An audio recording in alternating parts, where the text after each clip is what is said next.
नमस्कार,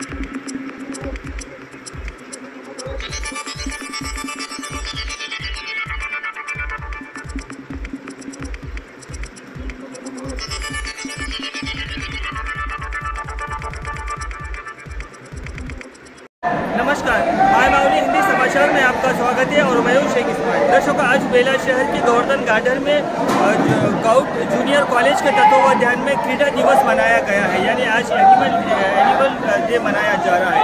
इसी संदर्भ में आज DIEO भी आज यहाँ पर आना हुआ, वो भी इनके मुख्य अतिथि थे। इस वक्त यानी डिस्ट्रिक्ट इंटरमीडिएट एजुकेशन ऑफिसर आज मुख्य अतिथि थे।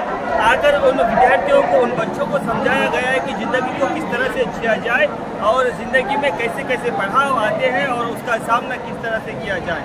आने वाले दिनों में एग्ज़ाम भी है और उसकी एग्ज़ाम की तैयारी के बारे में समझाया गया है और कहा गया है कि यहाँ से ये जो पावर हाउस है, यानी जो कॉलेज का दिन होता है, ये पावर हाउस है। इस पावर हाउस से निकलकर आप दुनिया में पूरी तरह से प्रदर्शित हो सकते हैं। अगर यहीं पे आपका प्रदर्शन ढीला रहा तो दुनिया में आपका जो प्रदर्शन है वो भी फीका होता रहेगा, ऐसा कहा गया है। और यहाँ पर बच्चे भी नृत्य किया है, लोगों का, मैंने विद्यार्थियों का मन बहलाया है और पूरी तरह से आज यहाँ पर जूनियर कॉलेज की जो विद्यार्थी है पूरी तरह से आज यहाँ पर परफॉर्म कर रहे हैं और पूरी तरह से खुशियाँ मना रहे हैं और क्रीड़ा दिवस की सभी को शुभेच्छा दे रहे हैं। धन्यवाद।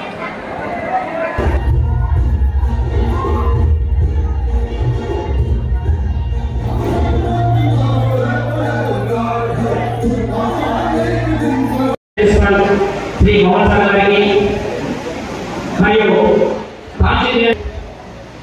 మరియు మా డిఐ సూపరింటెండెంట్ శ్రీ మోసన్ సార్ గారికి మరియు తోటి అధ్యాపక బృందానికి, బోధన సిబ్బందికి మరియు విద్యార్థి నేను అనుకుంటున్నట్టు నేను ఎంతసేపు మాట్లాడాలని అనుకుంటున్నా.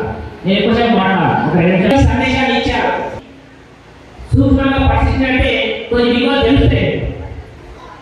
వీరే రాష్ట్రాలందరూ కూడా చదివే చెప్తున్నారు.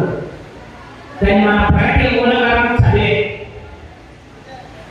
ఇప్పుడు బ్యాంక్స్ అందరిగా వాళ్ళ యొక్క పాపలందరూ కూడా ఎంపీఎల్ డాక్టర్స్. ఇప్పుడు మోసన్ సార్ అండ్ సురేష్ సార్ వాళ్ళ గ్రాడ్యుయేట్ అయ్యారు. కానీ మా పాపలు, ఇద్దరు పాపలు వాళ్ళ డాక్టర్ కాలేదు. అంటే వాళ్ళకి ఆరోగ్యంగా ప్రోత్సహించలేకపోయినా వాళ్ళకి అనిపిస్తున్నారు. వీరికి భవిష్యత్తు పునాది అనేది చదువు. భవిష్యత్తులో ఏం కావాలి, ఏం చేయాలి, ఏం చేస్తే బాగుందనే విషయాన్ని అందరూ కూడా సామాన్య కుటుంబం కావాలని, గ్రామాలు కావాలని, మనకు ఫ్యూచర్ ఏ విధంగా ఉండాలి, ఏ విధంగా ఉంటే బాగుందనే విషయాన్ని వారి సంస్థగా చెప్తూ వస్తున్నారు. మీరు దాన్ని పాటించాలి. ఆదిలాబాద్ అనే జిల్లా మార్పుగా పడాలని అనుకుంటున్నారు. కానీ మన జిల్లా కలెక్టర్ గారు చాలా రైటర్ అండ్ సింగర్ సార్.